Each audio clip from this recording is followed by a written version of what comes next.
Hi guys, welcome back to my channel. My name is Allie. This is Saint. This is my angel baby. He's my little furry kitty. You can call him Mims, Mitter, whatever. He's the star of the show. But anyway, I make most of my videos about my addiction. If you're interested in that, just please click my channel, subscribe, like this video, and check out anything you want. I have true crime videos and a lot of videos about addiction, about how to get yourself out of addiction, and also if you're feeling alone in addiction, I would really highly suggest checking out my channel. I have a lot of informative videos, I have a lot of sit-down videos, I have some vlogs. If you're interested in that, like I said, don't forget to subscribe. And today's Crime on the Couch episode is going to be about Jaycee Lee Dugard. She was kidnapped, held hostage for almost 2 decades, and she escaped. So Jaycee Lee was born on May 30th, 1980. She lived in Orange County but moved to South Lake Tahoe, California because her family thought it was safer and it was a lower crime rate. And it is true, where they lived had a very low crime rate at the time, and a lot less in Orange County at least. And they had Jaycee's best interests in mind when moving, of course. So, June 10th, 1991 started like any other day for Jaycee and her family. Jaycee's stepfather, Carl, was outside at the time that 11-year-old Jaycee was walking to her bus stop. By the way, I'm just going to make a side note. If I like stutter or get like my words mixed up, I'm sorry. I'm still like new at telling true crime stories. So just cut me some slack. I still have a very small channel, and talking to a camera or talking to my phone does not come natural. You have to learn these things, so just cut me some slack. But like I said, actually let me turn off my fan because I always hear this in the background. Okay, so much better, Okay, so like I said, June 10th, 1991 started off as a regular day for Jaycee and her family. Her stepdad was outside while Jaycee was walking to her bus stop, and it was kind of like on a hill. So she was walking up the hill to her bus stop when a car drove past her, obviously saw her, turned around, and then parked right next to her. She saw a man and a woman in the car, so she wasn't too alarmed at first. She thought that maybe they were asking for directions. This was Phil Garrido and Nancy Garrido. I have notes down here, so if you see me looking down, my bad. So after they like rolled down their window and she like leaned in a little bit to see what they wanted, all of a sudden Jaycee fell to the ground, and she couldn't like move her feet or anything, and she couldn't speak. I'm pretty sure she was unconscious. She was tased. She ended up being tased, and Phil climbed out of his car and dragged Jaycee inside of the back seat. He hopped in his car and sped away. And her stepdad actually saw this happen. And he hopped on a bike that was in their driveway, and because he didn't have his car keys on him, and he try to bike all the way up the hill and chase after this car, but they fled so fast that he couldn't even get their license plate. Just imagine that your 11-year-old stepdaughter had just gotten kidnapped, and you saw the whole thing and there was nothing you could do to stop it.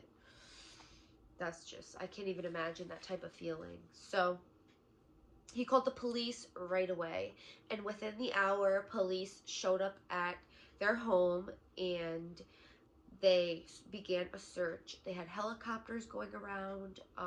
They brought out sniffer dogs, all of that. They also, you know, the police searched the neighborhood and all of the surrounding areas as well. Well, Phil and Nancy brought Jaycee to Costa County, which was 3-4 hours away from where she lived.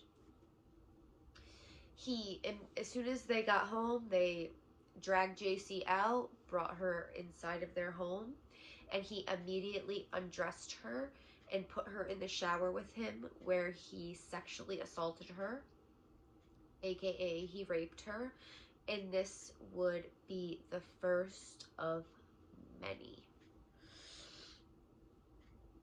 And after that, he brought her into his backyard, where there was sheds everywhere, like big sheds, and it was like filled, and there was like tarps over the whole top of the backyard.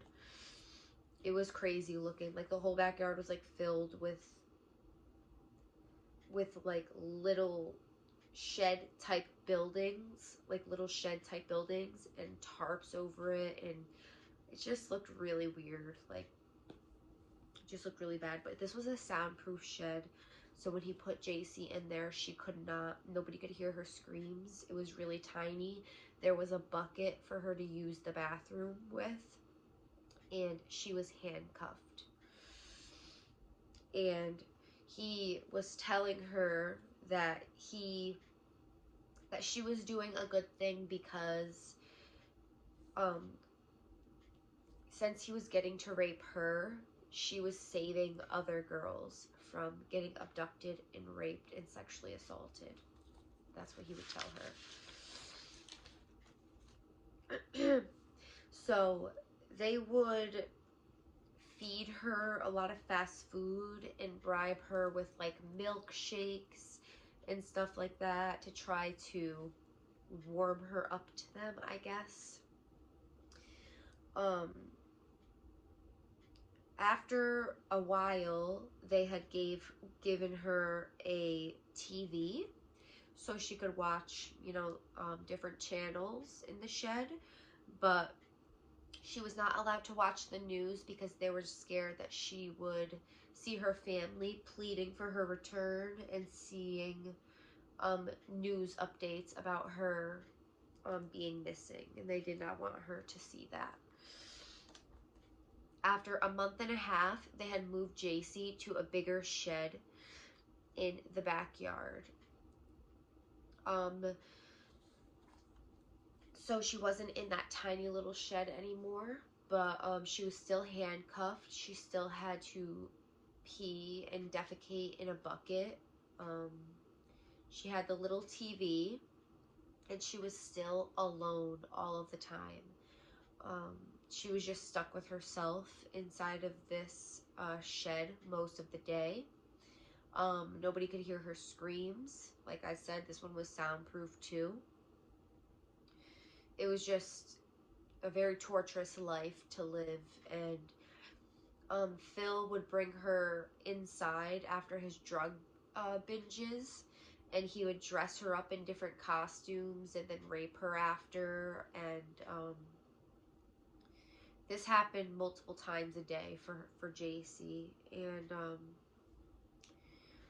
he believed in these really wacky religions, and he like started combining all of the religions together and like forming his own religion, and he believed that God and demons and angels angels that were actually demons, I guess, were telling him to do these things. And after he would sexually assault her, he would apologize and like cry and tell her how sorry he was for doing this. But he had to do it because God was telling him to do this, and the devil was telling him to do these things. And Nancy was like encouraging this behavior. She would actually record kids like on a playground and like pretend that she was recording Phil play guitar, but she would be recording kids in the background playing and like zooming in on them bending over. And Nancy was the one who actually picked out Jaycee. Like she like told Phil to turn around and that she was the one. So after a while, they had given Jaycee a couple cats, and when they gave her these cats, he told her that they were over $200, so that Jaycee would feel very grateful to not be alone and to have something to take care of. And she was grateful. She was grateful. And that was until she started realizing that the cats that she was loving and caring for, and the cats that she was growing bonds with, like I know with my cat, that is like my son. I've had him since he was a baby and it's been 4 years. I don't know what I would do without him. And she was forming bonds with these kittens, and out of nowhere, like, they would go missing, and she just assumed that Phil was actually killing these cats. After 2 years of being held captive, yes, 2 years of being tortured, not giving home-cooked food or any good food at all, after 2 years of, you know, all of the mental torture of thinking of her family, of thinking of her mom, you know, what they were doing, were they thinking of her? Just, I can't imagine. I can't imagine. So after 2 years, she was not in handcuffs.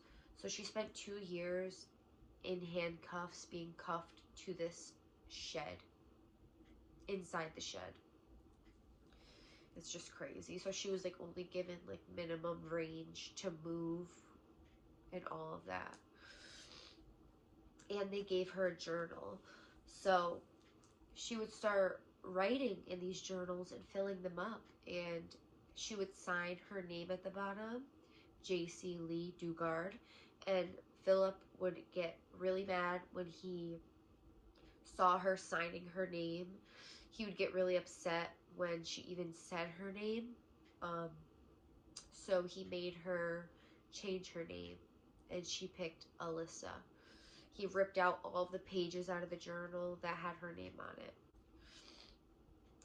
May 3rd, 1994, they allowed her to come inside and eat Easter dinner with them. And that was the first home-cooked meal that she had in years. And when they brought her in that day, they had told her that they thought that she was pregnant. And at the age of 13, she was 4 months pregnant. And at this time, Jaycee did not make the connection between her being raped by Phil and the fact that she could get pregnant. She never even made that connection yet, because she had just turned 13 years old. So that wasn't even on her mind. So now she was pregnant in a shed in his backyard. Thankfully, she wasn't handcuffed, but she still had a bucket to use the bathroom with. The occasional cat was given to her here and there. You know, being bribed with fast food and teddy bears and stuff like that. You know, I'm sure she was thankful that she was being fed, but it still obviously wasn't enough. That wouldn't be enough for a normal person, not locked up. So she had the education. Remember this. She was 11 when she was kidnapped. So she had the education of a 5th grader. Like, she wasn't learning anything. They, you know, didn't have any, like, they didn't teach her any school. Like, they'd have, like, a school set up for her. Nothing like that. So she knew nothing about being a parent besides what they would give her, like, some parenting tapes to put in her, watch on her TV. And Phil and Nancy weren't going to bring the pregnant Jaycee to the doctors for checkups or anything, or to even have her baby. So Phil just thought that he could watch videos on home births, and he was going to deliver her baby.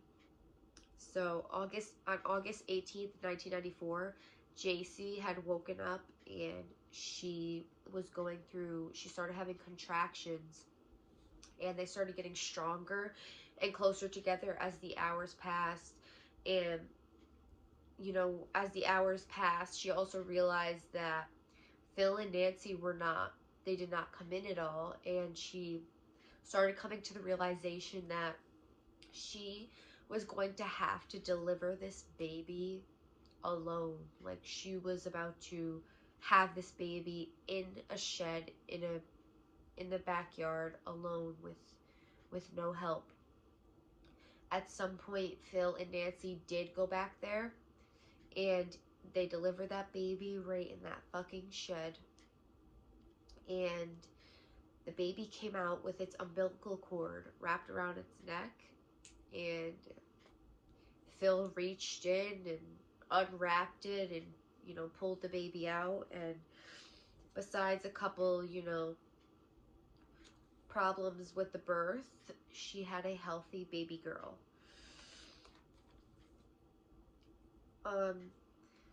So this baby to Jaycee wasn't a misfortune to her, or, you know, a bad thing. This actually gave her hope. Like, this baby gave her hope that one day that she would be free. They gave her hope that now she had something to she had someone to take care of. She had someone that was half of her.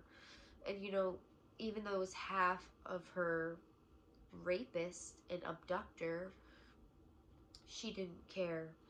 She was just happy that she could have her healthy baby girl, and this would give her something to focus on and, you know, look forward to every day. And now she had a reason for living. This gave her a reason worth living. So, you know, this didn't really go so well, because Nancy was actually really jealous that Jaycee had a baby by Phil, and she didn't. And 3 years later, on November 3rd, 1997, Jaycee actually had a second baby. She had both of her girls in the backyard, and she set up a school, like a little school in the backyard, with her 5th grade education and whatever she learned from TV.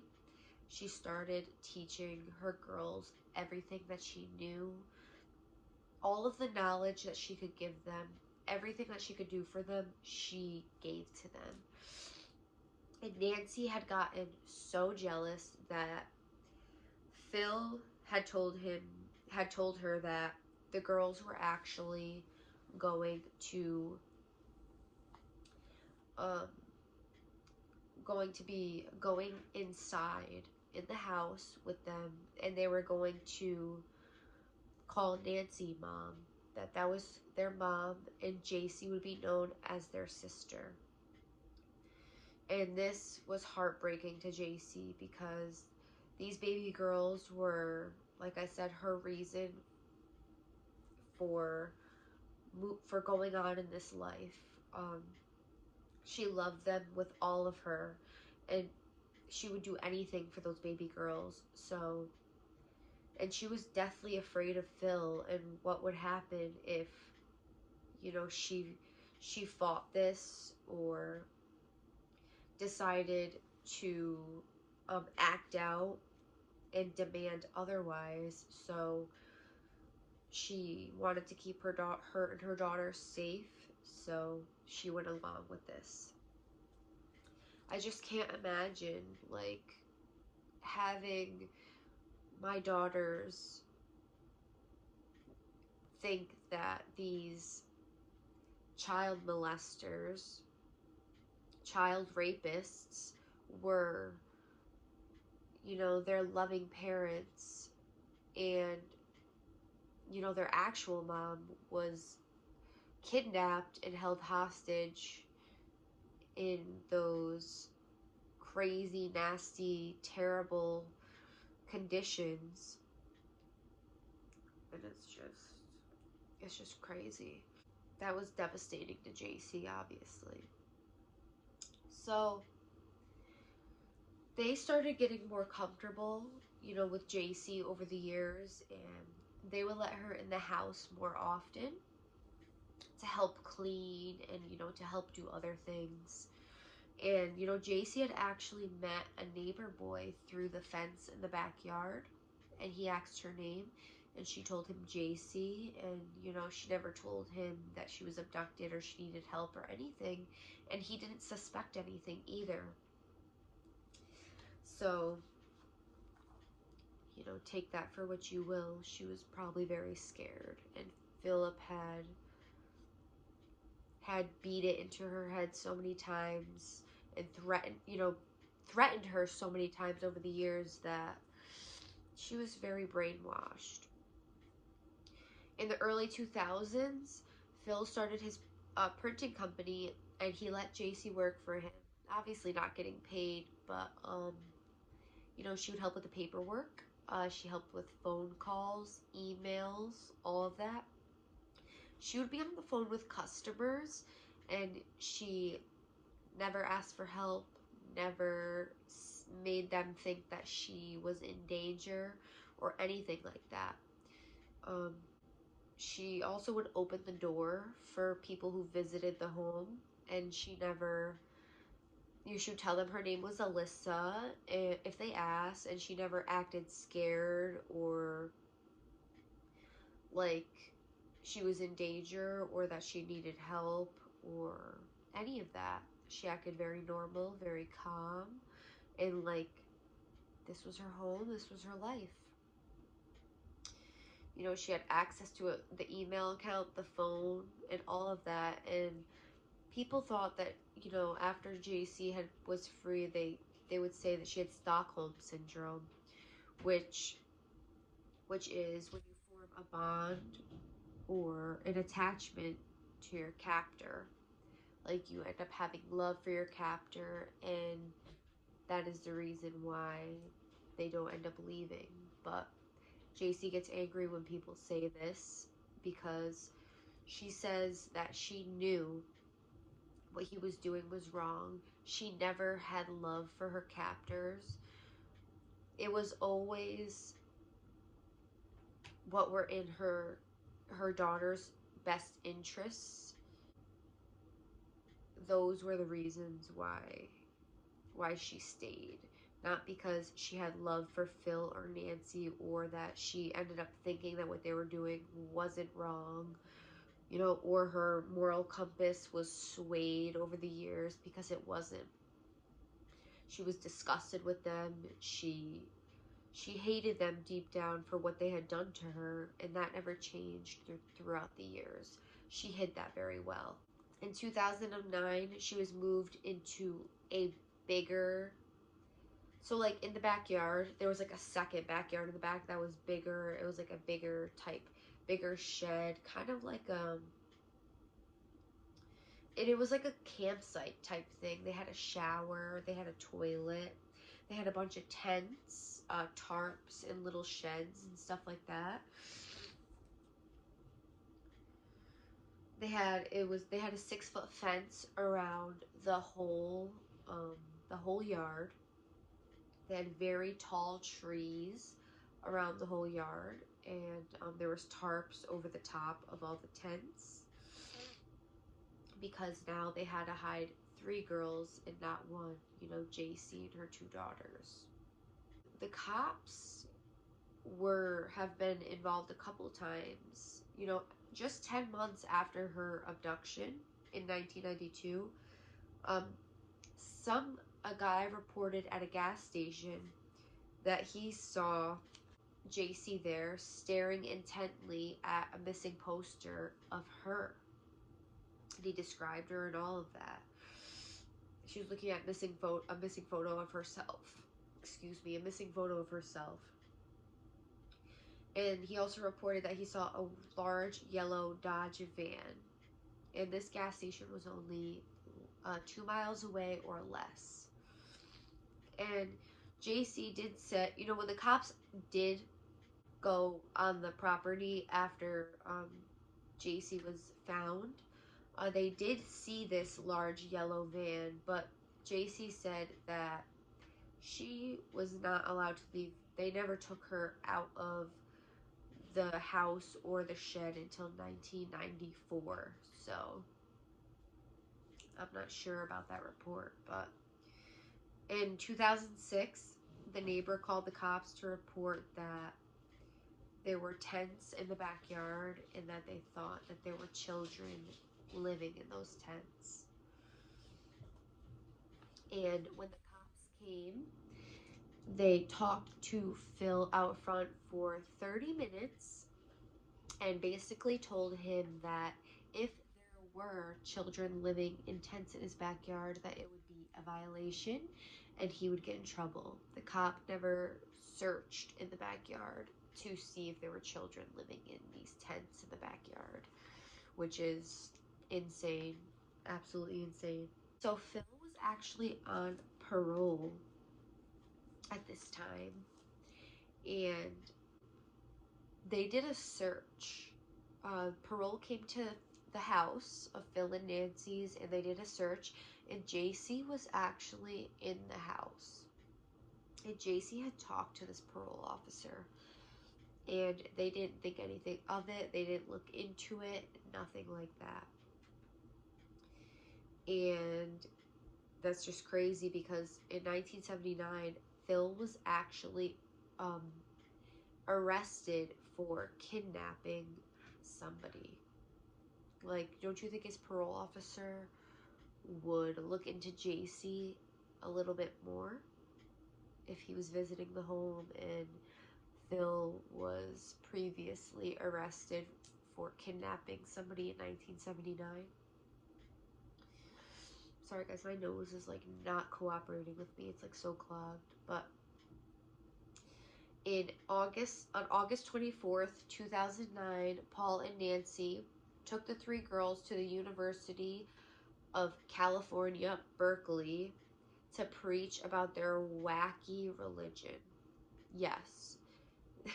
They did this pretty often, like. So yeah, they took the 3 girls to this university to preach about their religion, and the girls were looking, you know, uncomfortable, and they looked pretty weird all together, like as a family. And these 2 female officers were like checking this family out, and they realized that these girls look nothing like Phil and Nancy, so they obviously aren't related. And they got like a really strange feeling about this. So they actually, like, and I would say it's a woman's intuition, actually. I think it was a woman's intuition. Because they actually went up to Paul and asked about his religion that he was preaching and all of that. And she asked about their names. And then they actually went back to the office and ran his name and realized that he was a sex offender on school property. So they arrested Paul and Nancy and the girls, and they brought them into questioning. Well, they didn't arrest the girls, but they brought them all into questioning. And Jaycee was not cooperating at first. She kept saying her name was Alyssa. yada yada yada. She was just not cooperating at all. Until after a couple hours, she finally started thinking, she was scared. She was scared of Phil and, what could possibly happen to her and her daughters. After being held for 18 years at this point. 18 years. And you have 2 children by this man, and those are your children's father. That's the only father that they know. The girls were crying when Phil got arrested. Little did they, little did they know that that was their mother's captor, and all of the terrible things that they have done up to this point. Like, just imagine being these girls and then finding out your whole life is a lie. Like, it's crazy. But anyway, so Jaycee said, okay, I'm going to tell you my real name, but I need to write it on a piece of paper, because Phil had beat it into her head, not to say her real name, not to, ever speak it. So she wrote it, Jaycee Lee Dugard, and the police were like floored, like freaking the fuck out, because it's been 18 years. They probably thought that she was deceased at this point, and everyone probably thought that. And the police were like, do you want to call your mom? And Jaycee says, when they asked her this, that she almost couldn't believe it. Like, she was like, you're gonna let me call my mom? They were like, yeah, yes, you do want to call your mom? And she called her mom, told her to hurry, please get here quick, please get here quick. She was 3 hours away from where her mom was, but her mom left work straight away and drove there, and they were reunited. I can't imagine what that was like, calling your mom after 18 years of, oh, I forgot to mention this. Throughout those 18 years, Jaycee would look at the moon. Her and her mom had this thing where they would both look at the moon and they fight over which one was better, the crescent moon or the full moon. Her mom always liked the crescent moon, and Jaycee liked the full moon. So when she would look at the moon, she also knew that her mom was looking at it, and they had like a bond through the fact that they were looking at the same moon, and that one day they would be, back together. It is just beautiful. So on August 28th, 2009, after, Paul and Nancy were obviously arrested, Paul and Nancy pled not guilty to kidnapping, rape, the charges of kidnapping, rape, and false imprisonment. On September 14th, 2009, Nancy's bail was set at $30 million. Phil had, no bail, as he should. Nancy should have no bail too, because she's just as bad. Phil took mental health exams to defend his actions, claiming that he is mentally unstable, that he hears voices telling him to do the things that he did, and that he's a sex addict. On June 2nd, 2011, that obviously did not go down, because Phil knew what he was doing for all of those years. He knew exactly what he was doing. He knew exactly what he was doing from the day he kidnapped 11-year-old Jaycee till the day that she was found. So he was sentenced to 431 years in prison. Nancy was sentenced 36 years. I personally don't think that's enough, because she encouraged this kidnapping. She picked Jaycee out and told Phil that she was the one. Turn around and get her. She was just as bad, just as evil, narcissistic, all of it. In 2010, Jaycee actually won $20 million for failed parole searches. which is a beautiful thing because she deserves it. So her stepfather says that Jaycee and her 2 daughters are in good spirits and they actually act very normally, which is great. You know, I know that they're all actually in therapy, but the little girls are very bright. They have really bright futures ahead of them. They can do anything they want. They're very smart little girls, thanks to Jaycee. And, you know, this is all very traumatic for all of them. All of them, it's very traumatic for the whole family. And now Jaycee actually has her own foundation for abducted children. It is to spread awareness and compassion and to help families heal from these types of things. And I think that is just so beautiful because she's taking, you know, such a big part of her life that was stolen from her and making it into something beautiful and helping other people. And I think that she just has such a beautiful soul and she's so intelligent, and